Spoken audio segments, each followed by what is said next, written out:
Hi, my name is Alan. Today we're going to be talking about PowerToys, or the ultimate Windows utility, or whatever you want to call it. But it is such a powerful thing, even on such small cases.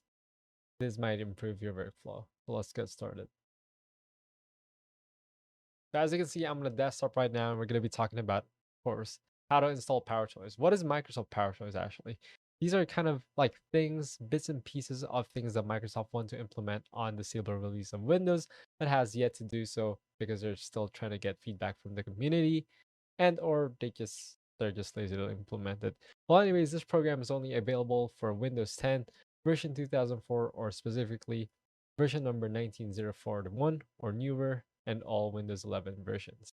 64-bit only, and yeah, there are multiple ways of getting it. So as you can see, we're on the main site right here from Microsoft, and the things that we can do to actually install or enable the program on our computer is first install Windows via GitHub, which is kind of the easiest thing in a way. That is, most people know how to exactly install Windows PowerToys, or actually any exe files. So that's what this thing does from GitHub. Next one is install from the Microsoft Store. So if you just open up Microsoft Store and search for PowerToys, it will come up Microsoft PowerToys, and you can just install it with that. Or you can go and install it with a package manager.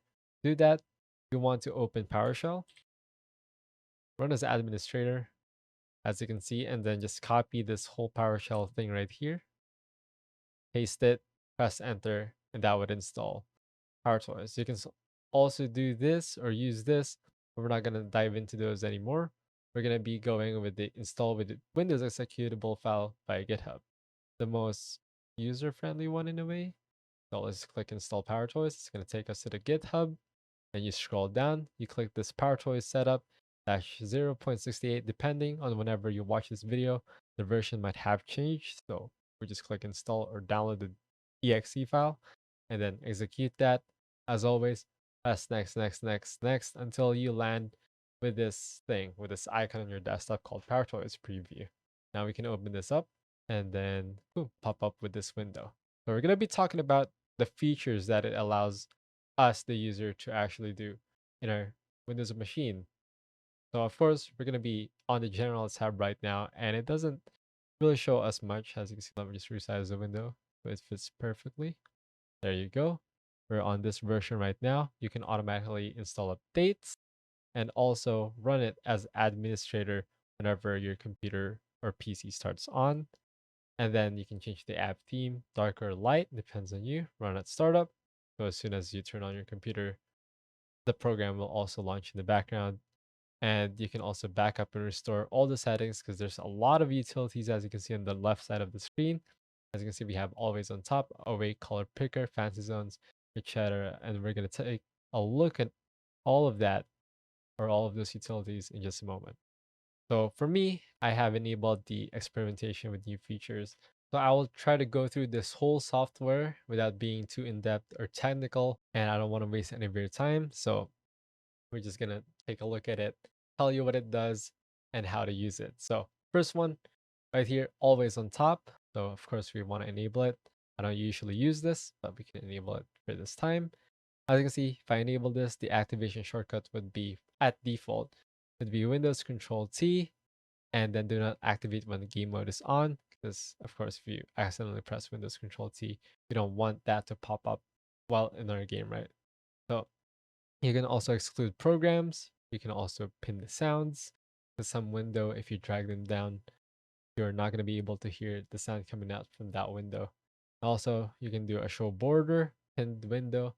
Like, let's say this window, I want it pinned. I'm going to hit Control, Windows, and C.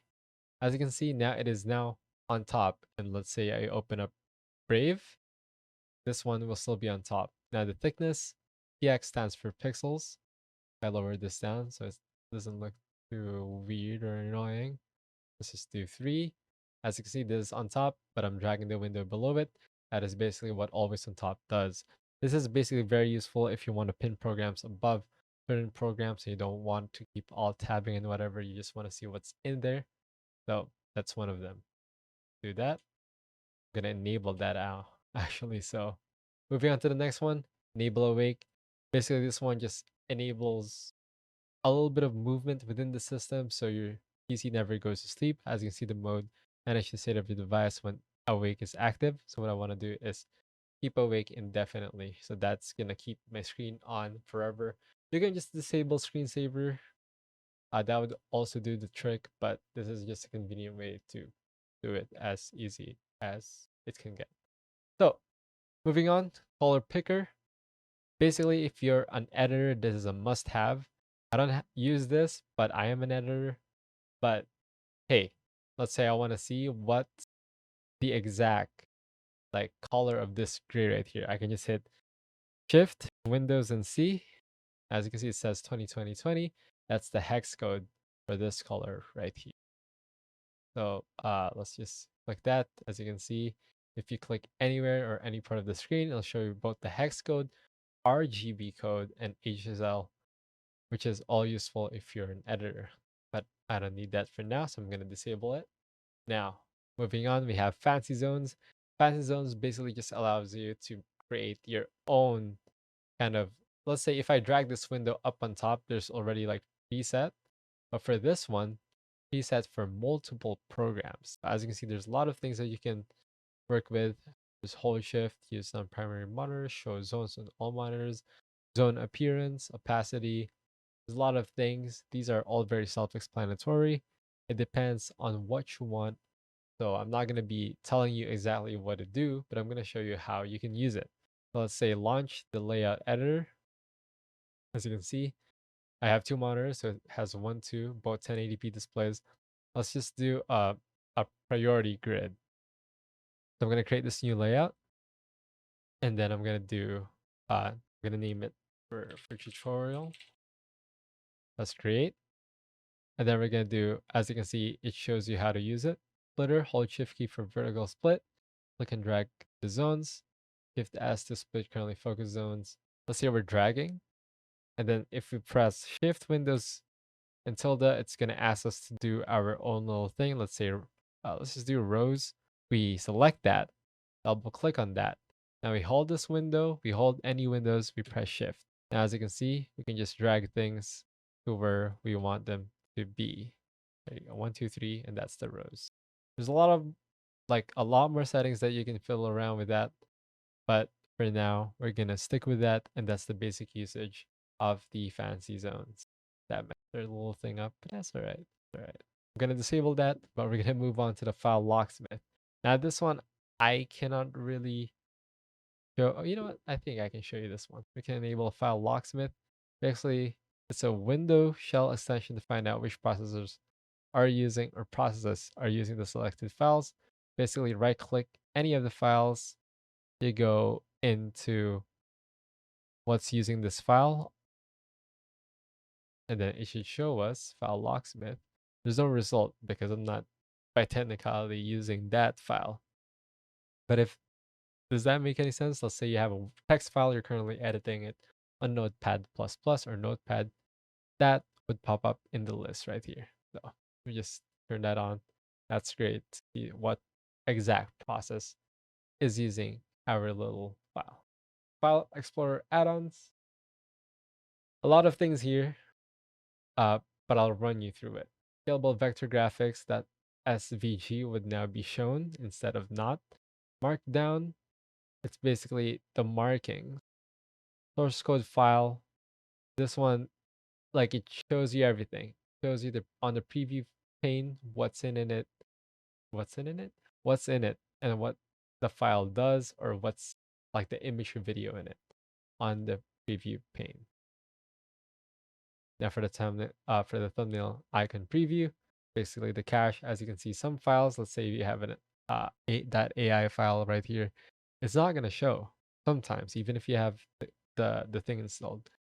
But this one enables you to just turn on everything. Let's say the .pdf is usually open on Adobe Acrobat.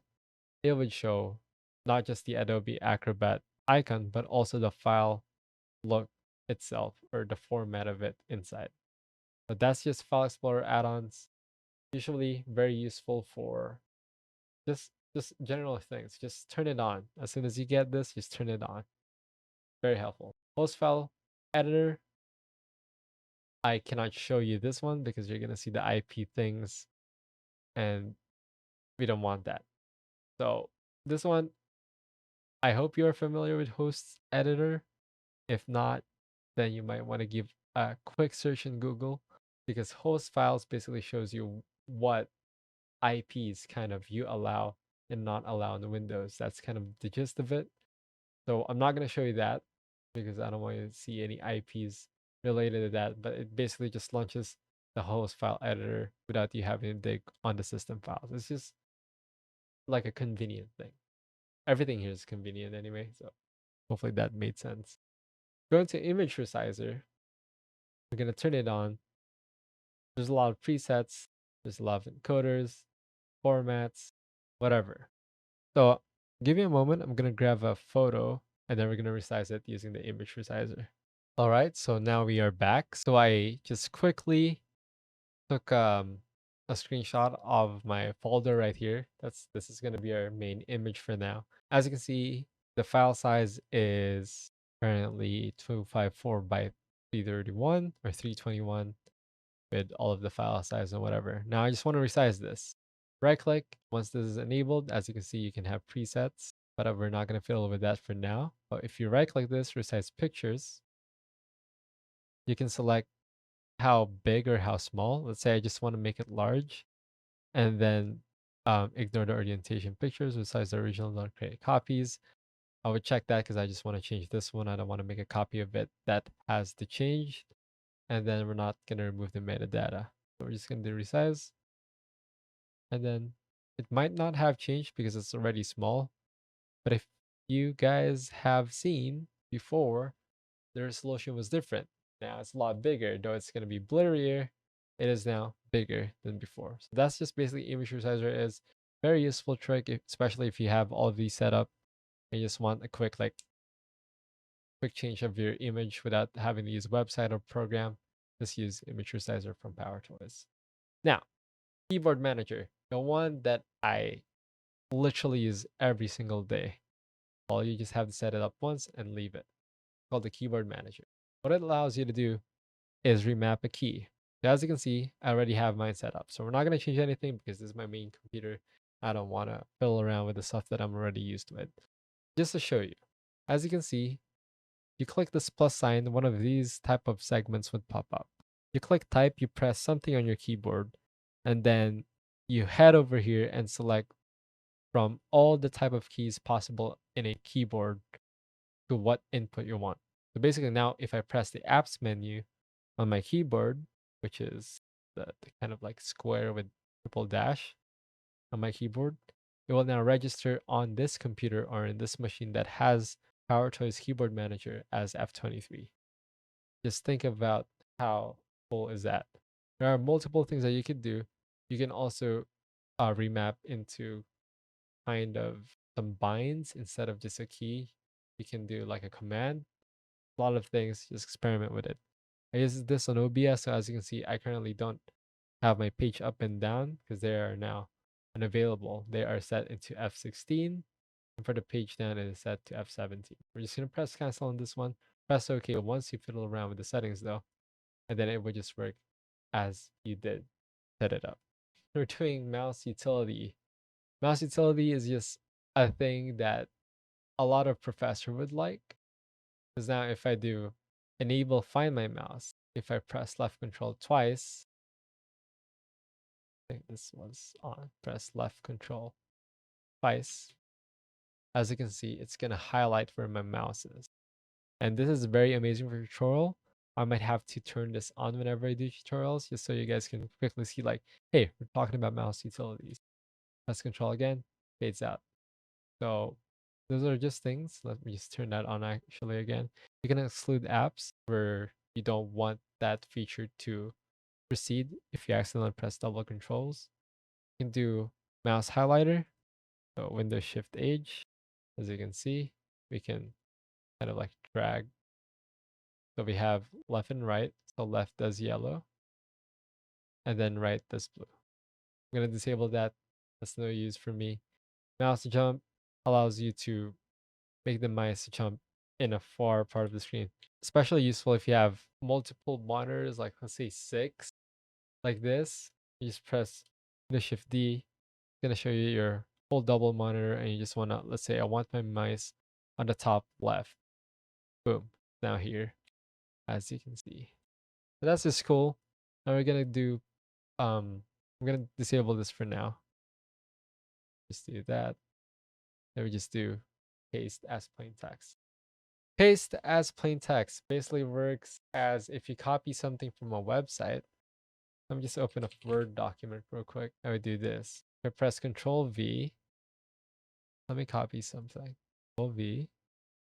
As you can see, it's on a different font size with different things on it, right? You select that one, right? Now, what if I do as PowerToys says? Paste as plain text. Windows Control Alt V. All the bottom left and V. As you can see, it has been pasted twice. I'm sorry, pressed it twice. But as you can see, this is where the document started with a Calibri 11. Then pasted it as it is. So that's really cool. And I like that very much. Power rename. Now let's say I'm gonna be renaming a lot of files, which I'm gonna be showing to you again. Let's say these two little icons that we have, right? What we're gonna do is right click or highlight both, right click, and do power rename. Now there's gonna be a new window popping up. There's two files as you can see. It has seen it, and there's a lot of things that you can do with this. You can do file name only with the extension, or without. You can do text formatting, uppercase, everything. As you can see, it'll show you the preview. Then we can do replace with, let's just not do that. We do search for toys, and then we do replace with huh. As you can see, power ha, preview, screenshots.png. Press enter. This is so useful if you're going to be renaming a lot of files, especially recording. You can literally just add on the text of like when the date was taken. Anyway, that applied to our file right here. That's so easy, so amazing, so useful, especially if you're in data encoder and you want to encode a lot of files that you have to rename. That's cool. Now we do PowerToys run. Basically, Control Shift Space is the activation shortcut for this. It's basically what do you call this? It's a spotlight search, but for Windows. You can literally search Brave, and it'll show you everything about Brave, even search web in Google Chrome. Just click Brave, boom. Basically the spotlight search, but for Windows. That's basically what it does. It's amazing. So helpful. You can enable smoothing. You can do tabs. You can do monitor with cursor. You can even add plugins. You can disable things that you don't want it to search from. A lot of things. So you can do PowerPoint. Turn on PowerPoint. Boom. Easy as that. Fast AF. Now we can go into quick accent. Now, quick accent is basically, you can read it here, an alternative way to type accented characters, useful when keyboard doesn't specifically support that accent. Activate by holding the key for the character you want to add accent to, then press the activation key. Now, let's try this one. Let's go and create a new text file. We're going to enter the text file. We're going to hold the key for the character that I want, which I am not. So sadly, I was trying to get this to work, but I think because I don't have a different character or a different keyboard layout, it doesn't want to. But basically, what it does allow for you to do is basically on Windows, if you type in a special character or something like a dollar sign or something different like a Mandarin type of writing or Japanese or hiragana or whatever you want to call it, you can basically just hold the Windows key and period, and then I'll show you different types of accent of that particular special character. So I cannot have it working. I'm sorry, I don't usually use this. But as you can see on the main window right here, he typed like a character of an apple and then showed you all the types of apple that is possible. And that is really cool. Now, going to the next one. screen ruler, again, useful for someone who hates web something and requires for you to like, hey, I would like to know how far this goes from here or something like that. What we can do is give it a moment. Okay, right here, we just press the bounce. Boom. Now that size is 330 by 134. I want to see how big this window is, like a rough sketch of it. But this one is 1358 by 874. Useful and amazing tool for, again, designers, or just for the people who are curious how big a window is. Maybe they're very OCD to the size of the windows that they use. So that is very useful. Everything here is useful, right? Now, shortcut guides. We just enable this. Basically shows you the help overlay for every window shortcut. We just do Windows Shift and Flash. As you can see, this one, you can basically type or press any of the key right now on your thing. If I press tab, it'll open task view. If I press screen, it's gonna do capture. Like, this is just, if I press M right now, it's gonna minimize all window. If I wanted to like, there you go, Windows I. So basically, very easy. It just shows you what the shortcut guides are. Like, again, one more thing. Do it again. Shows that you hold Windows, and then we do let's see, open accessibility settings, Windows U, boom, accessibility settings. Easy, useful. Don't use it, so I'm gonna disable it. Now we're gonna move on to the last, actually not the last, but the second to the last, text extractor. Basically, you have an image. Let's say this one right here. We're gonna do we're gonna open it, right? This is an image. Let's say we want to get this part Windows 10 ISO. Basically, you have your bind. The default for it is Windows Shift and T. There you go. I'm just gonna drag. Actually, let's drag it right here. Now, boom. If I go back to my text editor, Control V, it says Windows 10 ISO. Do it one more time. Control Shift T, or Windows Shift T. This one. Copy this one. Okay, we just exit out that. Boom. Copies whatever it sees on the box that you put it in. That's as self-explanatory as text extractor would get. You can do your preferred language just so it's not, mixing things up. I only have mine set to English United States. Probably that's why the accent doesn't want to go with me as well. But hey, this works. And text extractor also recognize all the OCR pack installed. So you can do supported language, install packs in the Windows, and that's how it's gonna work. Now for the video conference, um, currently VCM is moving to legacy mode, which means it is currently not really working properly because at this point in time that I'm recording it. But basically, if you enable this, it's just a quick bind that you can set. Like Windows Shift Q basically mutes all of your camera and microphone system wide on OBS, on Discord. Doesn't matter if you're muted in them, as long as you do the bind, it will toggle on and off. Same thing with the mute microphone, just does the microphone instead of both. Same thing with the mute camera. And then you can select your camera for the PowerToys. You would have to use the PowerToys camera on your broadcasting apps. So like that one, it can toggle on and off. And that is basically it. That is Windows or Microsoft Power. No, I'm just kidding. PowerToys, I mean.